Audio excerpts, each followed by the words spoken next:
This is the Word to Stand On for Life with Pastor Ron Arbaugh. Your word is sharper than any two-edged sword, and it cuts deep into my heart. The Word to Stand On for Life is a radio ministry of Calvary Chapel in San Antonio. A live call-in show here to help you answer your questions about the Bible and how to apply the Word to your daily life. For more information on Calvary Chapel, visit our website, calvarysa.com. Get your Bible questions ready and call in now to 210-340-9585. It's The Word to Stand On for Life with Pastor Ron Arbaugh.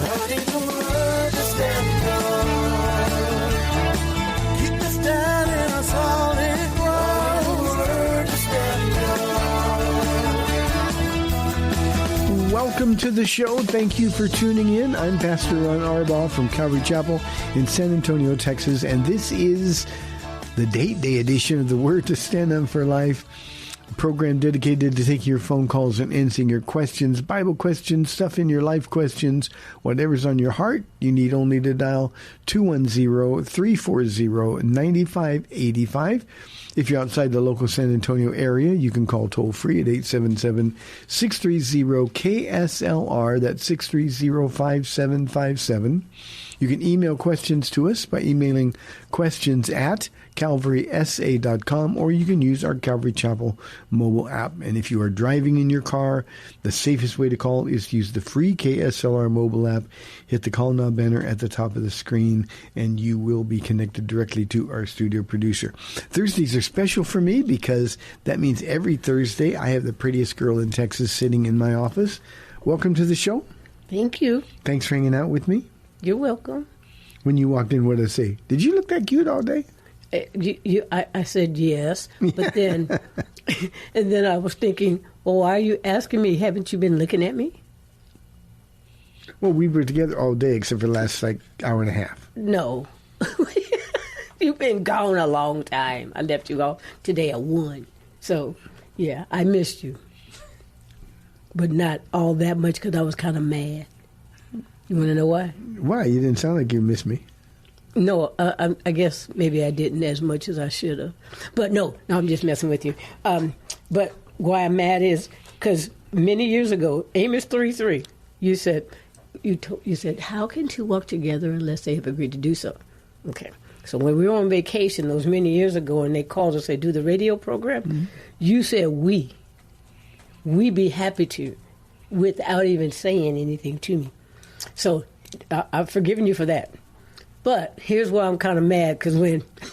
See, that's just not true. We prayed about this, talked about it, and I said, you have to be on board because a 4 o'clock program every day will change your life. Mm-hmm.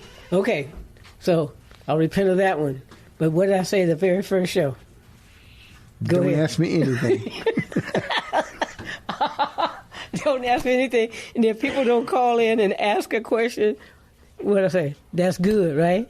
I said, Paula, take that one. That's why I'm upset. Because today, I've been having a lot of things, Pastor Ron, to do. And so I didn't really have anything to talk about. But, so when I had to drop you off, I had to drop you off today at 1 to go home. Because you said, it's date day. Okay, it's date day show. Amos 3:3, do two walk together. But what you said was, it's your show, meaning me. Mm-hmm. So, You're the reason people tune in. They're probably enjoying me just kind of chewing you out right now, right? No, seriously, when you're not here. Yes. On Thursdays when you're here, we have 80,000, 90,000 people listening. When you're not here, there's 14 people listening. That's not true. Yeah. So anyway, I said, okay, Lord, because he's been telling me, the last couple of 3 weeks in particular, to trust him. And so I'm sitting at home and I'm like, okay, what do you want to talk about, Lord? Because the pressure's on me. It's date day. The two of us are walking together, but evidently it's on just me. So, you ready? Because I've been asking you for how many years? Let me do the giving statement. Oh, stop. So no, I'm not going to do that. But actually, I kind of am. In 2 Corinthians 9:8, I'm just being 9:8. Okay, I'm going to it on my 2 Corinthians 9:8. 9. Okay, 2 Corinthians 9:8 says this. And God is able to make all grace abound to you, so that in all things at all times, having all that you need, you will abound in every good work. So, I've been trusting in the Lord, who is my first husband, the real date. and so I know the heading starts out sowing generously. So I'm not asking anybody for money or anything like that. But this is my thing. Sowing generously our time, our talent, and our treasure. And so last night's study in Psalm 90, verse 12, I'm going to read my notes. Talking about sowing generously. What are you doing with your time? And then with your talent. Why don't you read verse 12? And then, okay. Because you got to tie all this together so people can... I'm on the date, and I've kind of set the plate and everything, but there is participation from my partner over here. Let's see, Psalm 90. Let me get to that. Okay, verse 12. You ready? Number your days are right. Well, see? You're partnering. I'm partnering. Oh, my goodness. People, pray for me. This is what happens at my house, too. Okay, verse 12. Teach us to number our days aright, that we may gain a heart of wisdom. And so, what are you doing with your time? Are you sowing generously, like you said? Okay, teach us to number our days aright, that we may gain a heart of wisdom. We believers should always be the half full, or full people, I put in there, because if we will redeem the time hanging out with Jesus and letting him convince us of how much he loves us and that he wants to use us for his glory, we will have that heart of wisdom. So what are you doing with your time? Because, I love watching the Spurs. I love doing jigsaw puzzles, the real ones on the table and the ones on my phone. But most of my time, I'm sitting there reading the Bible, and that's why when I go home, like today, okay, Lord, I've been putting this Bible stuff in. So what do you want to talk about? And he's so faithful. He gave me, this 2 Corinthians 9:8 has been kind of all grace abounds at all times, so that in all situations you'll be able to do what we're called to do. And you. And so I was saying, okay, Lord, I'm counting on you. I'm counting on you to have something to say. And he said, good. This is what I want you to talk about. Sowing generously our time, our talent, and our treasure. So let me finish on the time one, because I was just reading my verse 12, 14, 16, and 17 notes about the time. So redeem the time. Learn the secret of being content. Learn the secret of being content. So with our time, we take the time being with Jesus. He will teach us how to be content. A lot of people are doing the same things with less money right now, with less provision. And yet the Lord wants us to all learn the secret of being content, just like Paul did. He says, in hard times, in great times, lean or fat times, he learned the secret. When it was easy to love and then not so easy to love, he learned the secret. After that, he says, I can do all things through Christ who gives me strength. Mm-hmm. And, we take that verse out of context. And we don't realize that the secret is being content. And that it's a secret means it's not natural to our flesh. Mm-hmm. We think here at Calvary we've learned the secret, and by that I mean it's just be with Jesus. In his presence is the fullness of joy. But numbering our days aright is Moses. Just for the audience, you weren't here last night in our Bible study, but it's the oldest psalm. Psalm 90 is the oldest psalm in all of the Psaltery. And I said last night, I think one of the most important because of the perspective that Moses brings. I mean, he was with God through miraculous highs and through devastating lows. His heart was at one moment elevated, the next moment in the pit, and Moses saw the best and the worst. And so when he says, teach us to number our days aright, and you might recall, because you listen to the program every day, Paula, there was a question this week about, am I doing enough? What do I have to do? And I think we misunderstand. We think every minute has to be doing something productive in ministry. Mm-hmm. And that's not what it is. All we have to do is be with him. You know, Jesus had times when he rested. Jesus would get away from people. He would get away to talk to his Father in heaven. In fact, morning by morning, he did that. But sometimes we think, I got to be doing something for Jesus all the time. If you're with him, you're going to be doing stuff for him. Mm-hmm. And the idea that where all grace abounds, the grace is the gifts of God, the favor of God. And all we have to do to have that favor is to be with him. And so the context that I was talking about last night, asking God to teach us to number our days aright. And what I was talking about is that there's no time to be angry. There's no time to be cynical. And one of the things in the psalm last night, Paula, was it would be easy to take a cynical or fatalistic view of our lives. Instead, we need to be the cup half full people. It doesn't mean everything's always going right. It doesn't mean we're in denial when things are difficult. Moses made that clear. But what it means is that we realize I've got no time to hold unforgiveness. I got no time to be bitter. Mm-hmm. I got no time to look at life as a downer. Running into the presence of the Lord is the key. Yeah. That's the secret of being content. There you go. That's exactly what I was going to say next. No time to be angry or bitter or untrusting of God. Is that a word? Untrusting? It makes the point. Whether it's a word or not, it makes the point. And then the morning, talking about the morning, is the best time to seek the Lord, because seeking him in the morning, I don't know if you're the one that said, you should stay in bed and read the Bible and get yourself together, girl, before you get up. But he prepares you for the day, mm-hmm. And we do the whamwat around here. What about me? What about today? And so if we take that time, okay, Lord, you know who we're going to be confronted with, or who's going to overhear our conversation, where we're going, what's going to happen. So make sure I'm right with you.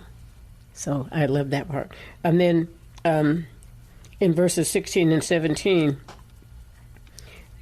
this 2 Corinthians 9:8 one, that all grace will abound to you, because the prayer at the end was, Lord, we're your servants. Empower us to do what you want us to do.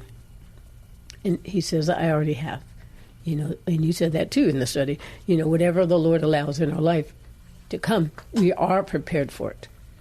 Whether we believe that or not, we are prepared. If we will be, we are. Mm-hmm. Mm-hmm. So take the time to let him convince you that his presence is with you, that he loves you, and he's not going to give you any more than, maybe a little bit more than what you can handle. But if we rely on the Lord, it'll turn out to be not so unhandleable. I'm just making up words right now, right?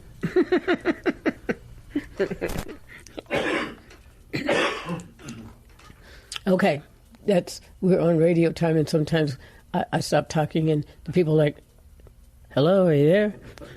I just had to go off break. I ended the message last night by just sort of pleading with the people. I can do that with the radio audience as well. Take some time to let the Lord show you how pleased he is with you. Take some time, instead of thinking I messed up, God's mad.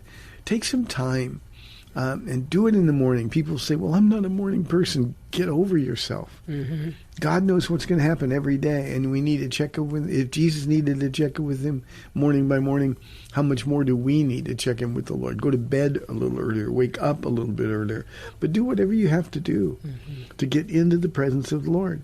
And it doesn't mean you're always going to feel like it. What it means is that when you don't feel like it, but you do it anyway, that's the sacrifice that God can really bless. Mm-hmm.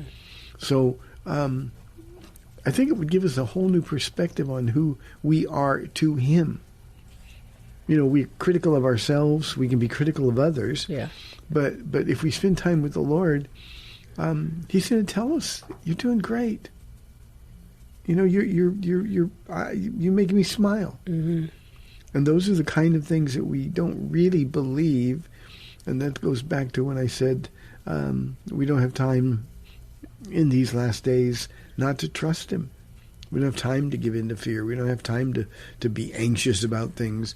We need to lay our burdens down at the Lord's feet and leave them there, and then just soak up his presence.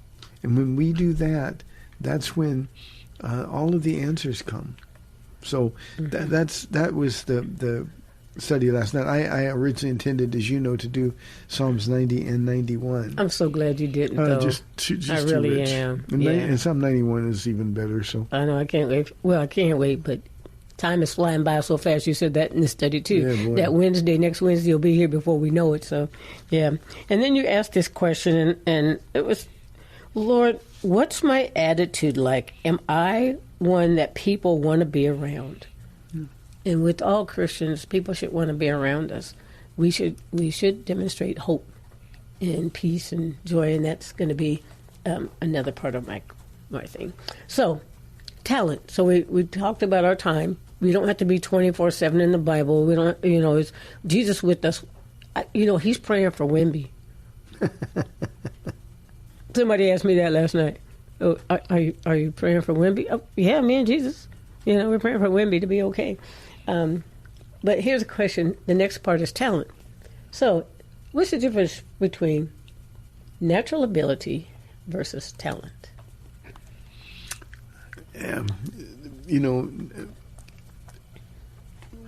When we give our talent, our natural talents to God, the difference is that they're used for his glory instead of for our glory. Will I embarrass you if I share a quick story? I don't know. Well, maybe we should wait till the break. No, I was just talking about it with Sam, our producer, before it began. The first date we had, we were together on a Friday night, and then I picked you up at 8 o'clock in the morning on Saturday. I didn't leave your house till 2 o'clock Friday. I know. Picked you up at 8 o'clock in the morning on Saturday. We went to the beach. Mm-hmm. And as you are wont to do now, I didn't know it then, but we were laying on the beach, and you started singing. And I was listening. Now, I have a musical background. I used to be able to sing really well before my voice changed. Mm-hmm. That happened when I was 15, and from that time forward, I can't sing a note on key. But I have such a good ear for music, and you're singing, and I'm sitting here listening, and I'm thinking, oh my goodness, am I hearing what I think I'm hearing? Is she really singing that well? And you were just kind of singing, and it wasn't like you were performing. Mm. And I just thought, man, she's beautiful. She can sing, and that's a talent. You could do that before you got saved. Mm-hmm. And you did. You recorded records, and you used to perform at clubs and things like that. But none of that was for God. When he gave you the gift, everything shifted, and it brought him glory. And I think that's important. We have people on our worship teams that are really, really good. David Marquez can with 3 chords play any song. Mm-hmm. He can play any song. I know. And such a gifted guitar player. And of course Joss and Elaine, they're singing, and they could be making a lot of money with their voice. But at some point, God got a hold of them and said, now that gift is from me.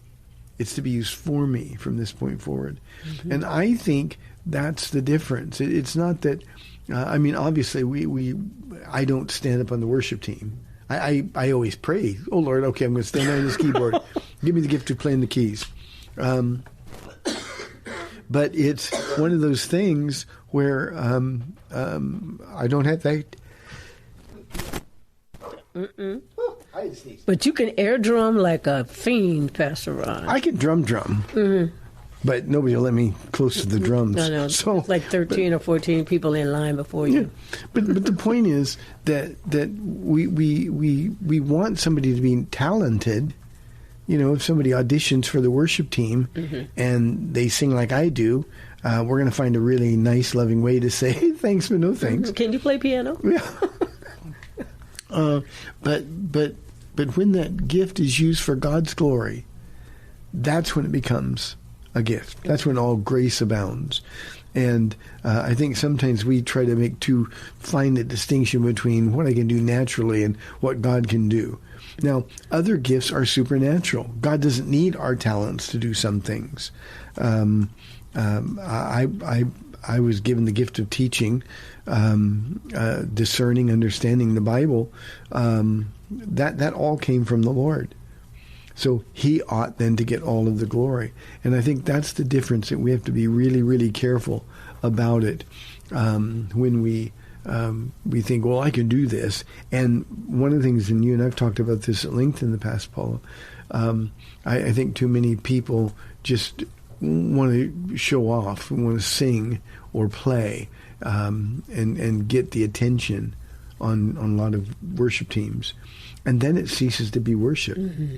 And I think that's really important. So if you've got the gift to sing, then sing to the Lord. The Psalms are full of sing to the Lord, shout to the Lord. Mm-hmm.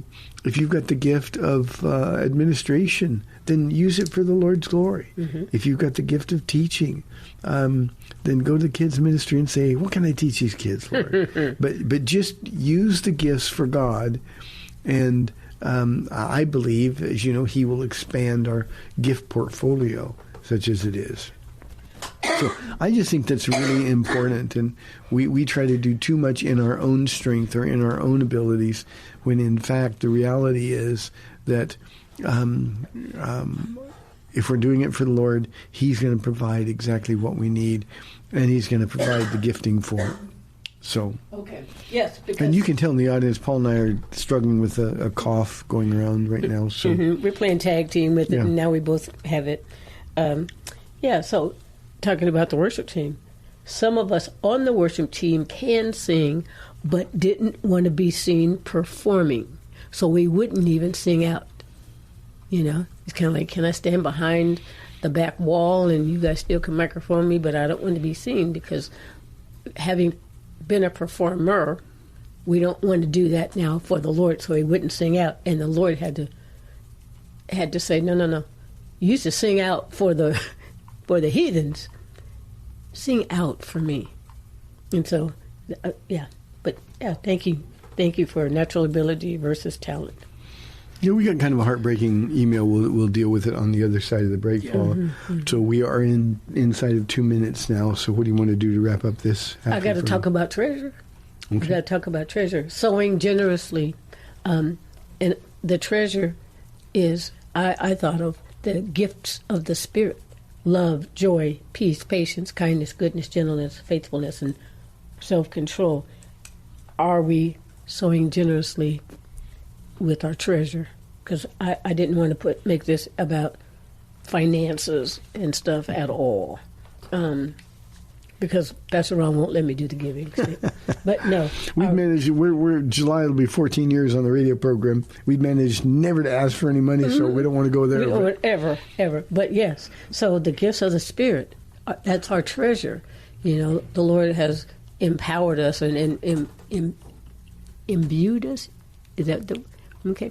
With His Spirit, and these are the gifts that come along with that love. How is your love quotient? Love quotient number 9. I just came to my mind. And then joy, you know, We went back to the 60s real quick there, didn't we? Yeah, yeah. Are you sowing peace?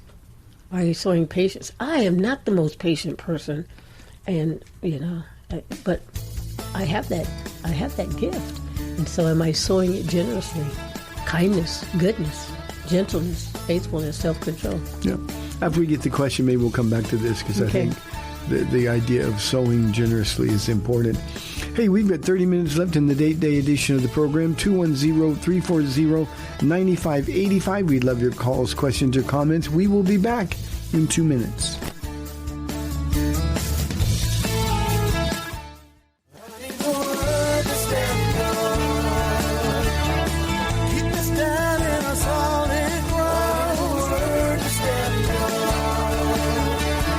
Welcome back to the Word to Stand On for Life. We're taking your calls at 340-9585 or toll free 877-630-KSLR. Now, here's Pastor Ron Arbaugh. Welcome back to the second half of our Thursday program, 210-340-9585 or toll free 877-630-KSLR. Here's a heartbreaking email question from our email inbox. It is anonymous. Hi, Pastor Ron and Mama Paula. I'm writing this from a broken heart. I received a message that my husband is having an affair at work. Now, before I go on, you need to be really certain about not only the veracity of the message that you received, but what the motive is. Is there somebody who knows something and somebody that's trustworthy, somebody that has your best interest at heart, or is this just somebody trying to stir up trouble? It's very important. She continues, I asked him, her husband, about it, and he denies it. I asked to see his phone and check his accounts because I received evidence of the money sent to the woman. He refused, saying he's the head of the household and that I can't ask him that. I was told about hotels and getaways, but it was supposed to be for work. That's what I was told. I've been devastated yet again. Now my Christian husband is texting praise be to Allah in one of his responses to me. This is just devastating. I lost about 4 or 5 pounds over 3 days. I'm so scared, anxious, and betrayed. I do all I can to keep a good home. I have to initiate intimacy with him most of the time, even kissing and hugs. Do I have to keep being intimate? Do I have a right to get the truth? What rights does a woman have? Anonymous, first let me say our hearts are broken with you. These are well, Paula, we've seen it so many times. Mm-hmm. It's just, you think, oh, it can't happen, and it happens to people you never expect it to happen to, but that's what sin does. And as I've said many times on this program and at church, sexual sin is worse because it gives Satan a stronghold into your life and it hardens your heart beyond that which other sins do. So here's what I'm going to tell you. I'm going to tell you, if you have been cheated on, you're free to leave your husband. You don't have to stay with him. Now, that's a decision that you need to make in the counsel of the Lord. It's a decision that needs to be bathed in prayer. But while God understands your heartbreak, He understands the sense of betrayal. The one thing that you don't have to do is be afraid. God is with you. Now, I understand nobody likes these kind of circumstances. We don't like being forced into making them.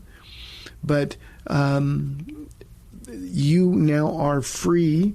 If this accusation is true, you're free to tell your husband to go, to leave him. You don't say if you got children, but if he's the guilty one, he's the one who needs to pay the consequences, and he will if he stays there. Now, reconciliation is a good thing, and we've had so many people, Paula, that after cheating, their marriages have been reconciled and are better, stronger than ever. That's the grace of God that abounds to all of us. But this is a man who's keeping secrets. If Paula asked to see my phone, in fact, she doesn't have to ask. It's out on the counter all the time. She knows how to work it and can see better than I do. There shouldn't be secrets. for him to say, I'm the head of the household, and you don't have the right to ask that question, indicates that he doesn't understand what being the head of the household means at all. But you have every right to demand an explanation. You have a right to demand, I have evidence of this money that you spent on this woman. I want to know what's true. Now, don't ask the questions you don't want to know the answers to. Because if you push him in the corner, he's probably going to admit it, and then you're going to have to deal with the consequences. It's also important for you to understand that a man that could write "Praise be to Allah" is not a Christian husband. So these are the things that you've got to decide. What are you going to do? What are you prepared to do? I'm always for reconciliation, but that takes two. And if your husband's not willing to confess the affair, to stop the affair, then the only thing left for you is to decide, Lord, how long do you want me in this? And he'll give you direction, but you do not have to subject yourself to the possibility of sexually transmitted diseases. You don't have to subject yourself to being intimate with a man who is being intimate with a woman who's not his wife. You do not have to do these things. And for you to say that you are the initiator of intimacy probably indicates that if this affair is real, it's been going on for some time. So those are your choices, and none of them are good. But the Lord will be with you. He will strengthen you. But I want everybody to understand, as much as we value marriage, when God says if a spouse cheats, then the victim is free to divorce, is free to leave the husband or the wife. And it may sound spiritual, say, no, I'm going to stand here and suffer. But God knows your husband's heart. And he'll give you that kind of insight in prayer. Be in the Word, and most importantly, and Paula will accent this, you need to be closer to Jesus than ever before, because he's the only source of comfort. Yes. As a Christian woman, your first husband is Jesus. He is Jesus. And Jesus, if this is true, I love the way you started off with your response. Consider the source of who's sending this information to you. Take that very seriously. But yeah, make Jesus as your husband. And right now, you need to hear, like last night's message, take some time with him so that he can convince you of how much he loves you. And sometimes these are hard things to hear and find out, but better sooner than later. And so, yeah, please draw close to Jesus. I hope you're saying, Pastor Ron and Mama Paula, it sounds almost like you know us or we know you, which is really going to be sad. Sadder for all of us here. Yeah, but Jesus, he knew all about it. He's been watching, and again, he will take care of you. But you need to seek some help. And we're going to be here for you. Yeah, he will also bring these things to light. Your husband, a professing Christian, last night, Paul, in the Psalm 90, we talked about secret sins. Yeah, sure did. There's nothing secret from the Lord. And he's going to bring it to light. So this is a time when you've got to do what you don't feel like doing. And that is, in your anger, in your betrayal, in your anxiety, run to Jesus. He's the only source of comfort that you have available to you right now. Yeah. I would say this: in your anger, don't sin. Yeah. Don't fall into the trap. If your husband gets to the point where he has to confess, he'll probably blame you for it. That's what jerks and jerkettes do. The victimizer is always the one who's trying to rationalize, well, I did this because you made me, or you weren't satisfying me, or it doesn't matter. Mm-hmm. It's sin. She was already defending herself by saying, I keep the home nice and that kind of stuff. So you could have the dirtiest home in San Antonio, Texas. and that would not give him the right to cheat. That's right. That's the thing we need to understand. There's no excuse. There's no rationalization for this at all. So just be careful.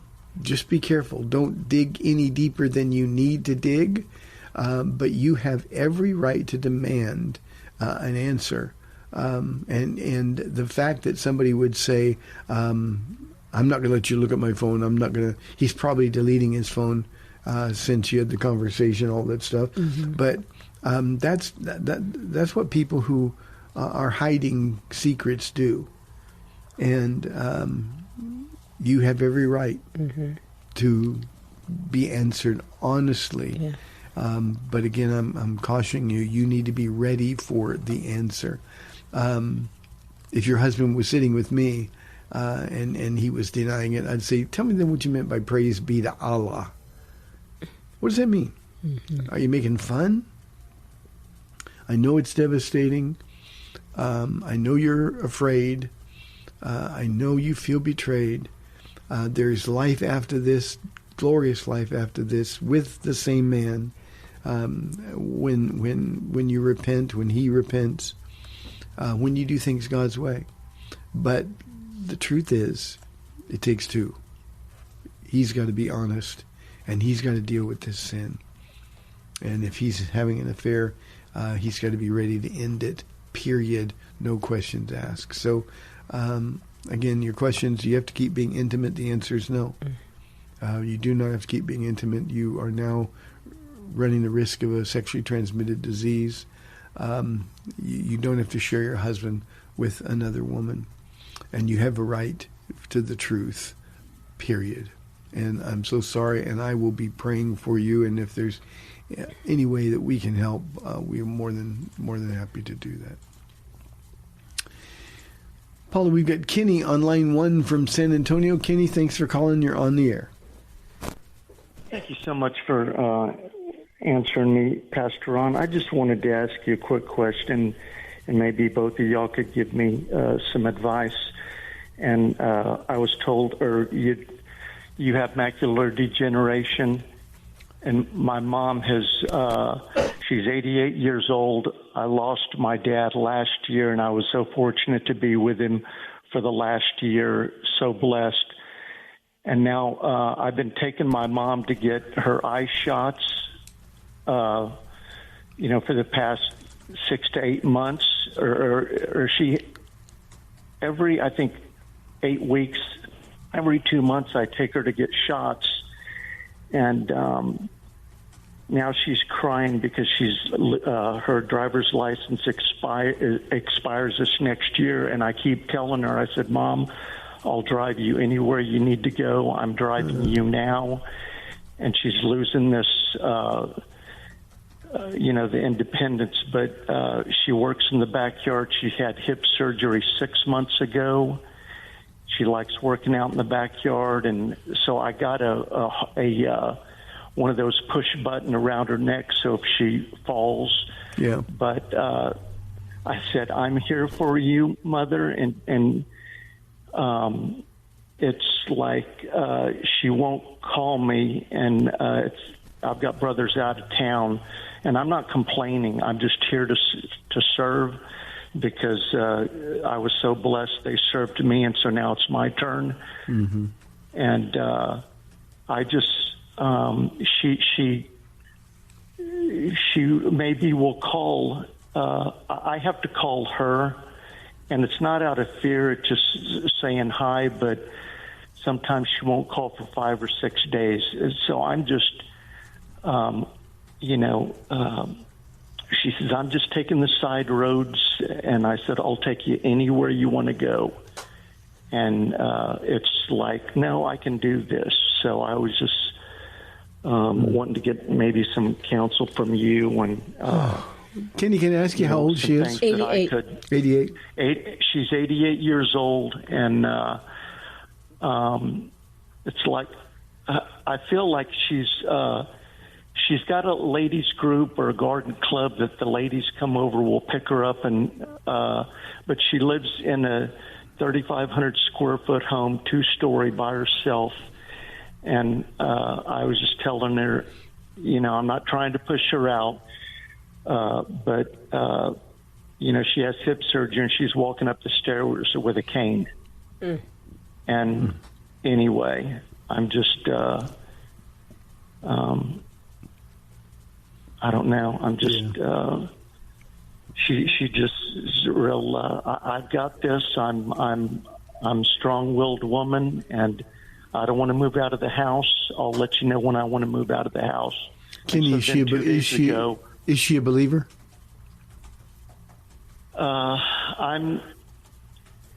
One of my brothers is sick, and she says, Kenny, I'm praying to the angels. And I said, Mom, you got to pray to Jesus. And so I don't.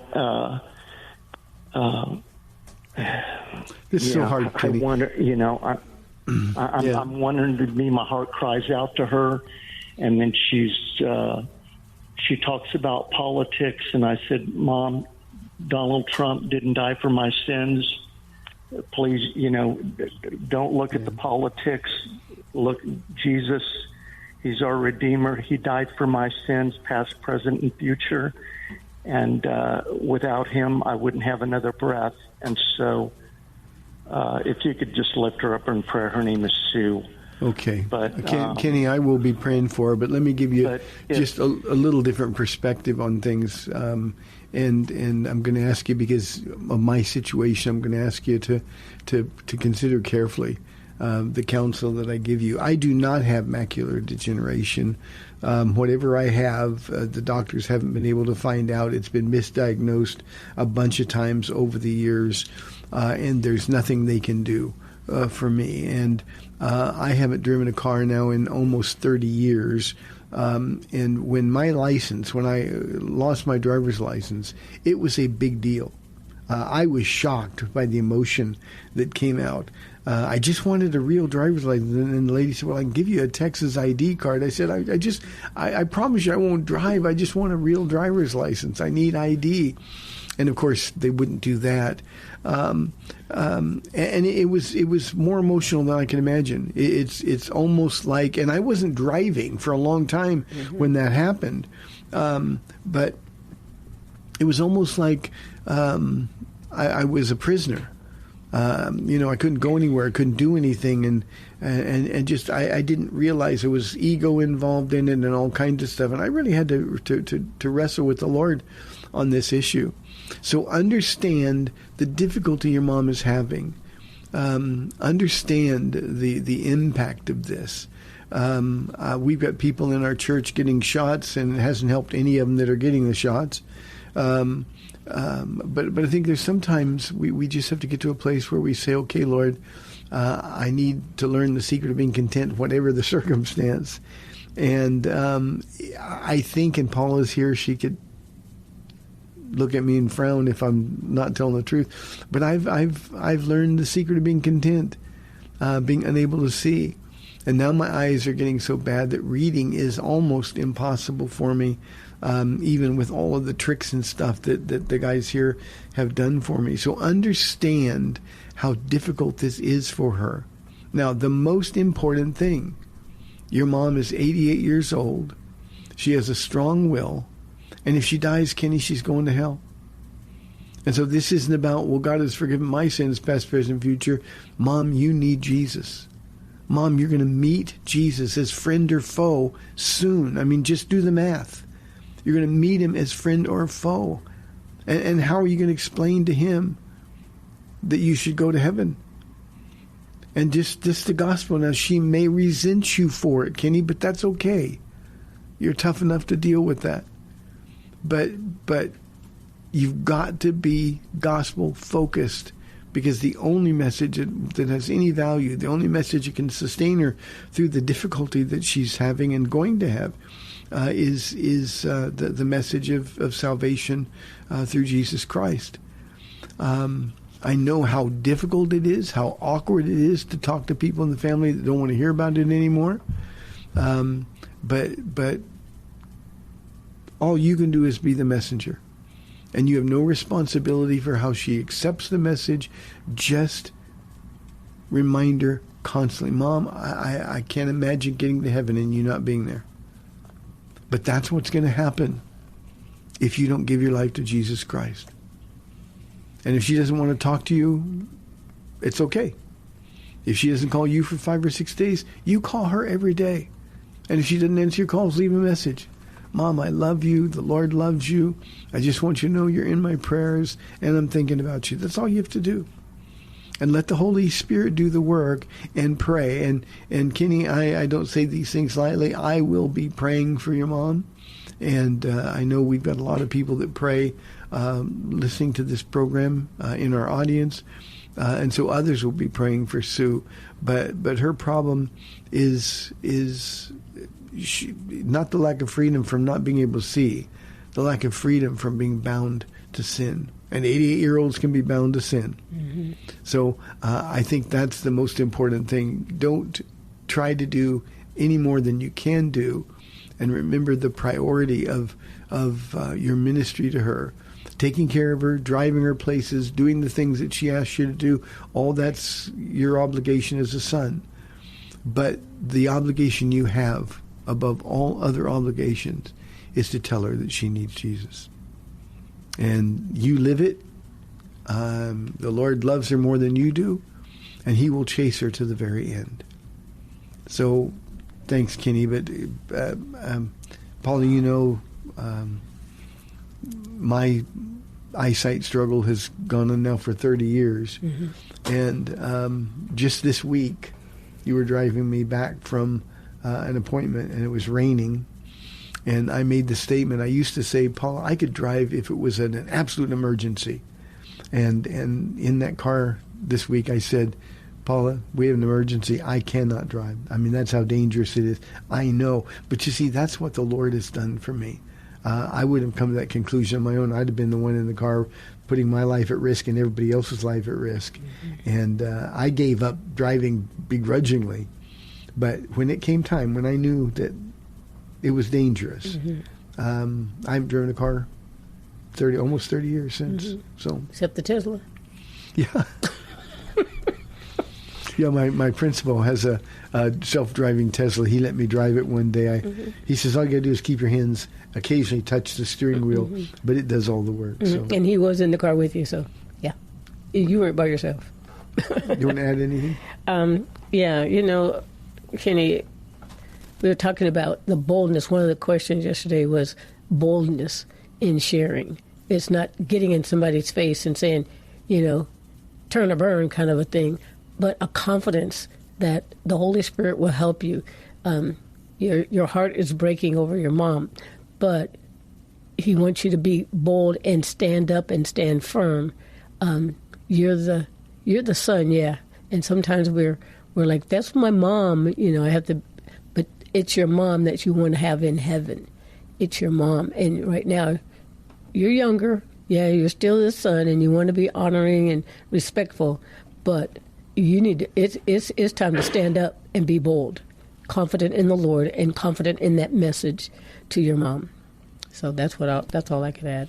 And it's hard. It's so hard with family. Yeah, and the approach I always take is the same one. I just can't imagine heaven without you. Yeah. That way your heart is mm-hmm. out in the open. Yeah. And if they reject it, there's nothing at all that you can do. Yeah. And Kenny, you can't feel guilty about that. You cannot save your mom. Yeah. And I think we feel like I should have done more. I could have done mm-hmm. more. Mm-hmm. And Kenny's been calling the program for a lot of years, mm-hmm. and he's one of those who just takes everything so personally, so to heart, which is a good thing. Yeah. But it can be something that the Lord, or rather that the enemy can use. The Lord needs to protect you from. So yes. Just all you can do is what you can do. Mm-hmm. But your mom is 88 years old. She has her own free will. Mm-hmm. God respects that free will, and so too do you have to respect it. Yeah. But as she gets older, there's no time to beat around the bush. Mm-mm. Mm-mm. You know, I had a friend call. She was, let me see, when I lived on 323 West Nubia Street in San Dimas, California. 5991 woman. Yeah, like Coming. Yeah. 559-1123. But anyway, she called yesterday and left a message. I was talking with you at the time, and I saw this name come up, Ruth Carter. I was like, oh my goodness. So anyway, I called her back. She's 95 years old, but she is a believer. And it's just so different when you're talking to an elderly believer, because she says, just in regular conversation, so when I leave this world and I go be with my Jesus, and just like she's not so fearful, but her family lives kind of close, and they take care of her. But she is in a one-story. Yeah. Just had, kidney stones removed. She said, no, we got through that, So cute. But she's looking for, she can't do a whole lot of stuff. Now, unlike Kenny's mom, out in the yard still doing work and stuff. She says, I can't do much, but on Wednesday nights, I have church, and on Sunday, I have church. It's all online, because you can't really go very far. I can't stand up, and I can't sit down too long. But she was so excited, and then I get to pray. We have prayer time. And I said, you can't do much. That's the most important thing a Christian can do. That's a gift from God. She's praying. It's just so much different. Yeah, I've had to have that difficult situation with people in the church, but from a Christian perspective, what would God have you do? Yeah. So that's the thing. Hey, thanks for tuning in. The second half of the program was different than we thought, but I hope you were informed. May the Lord bless you and keep you. I'll be back tomorrow at 4 o'clock on AM 630 The Word. We'll see you then.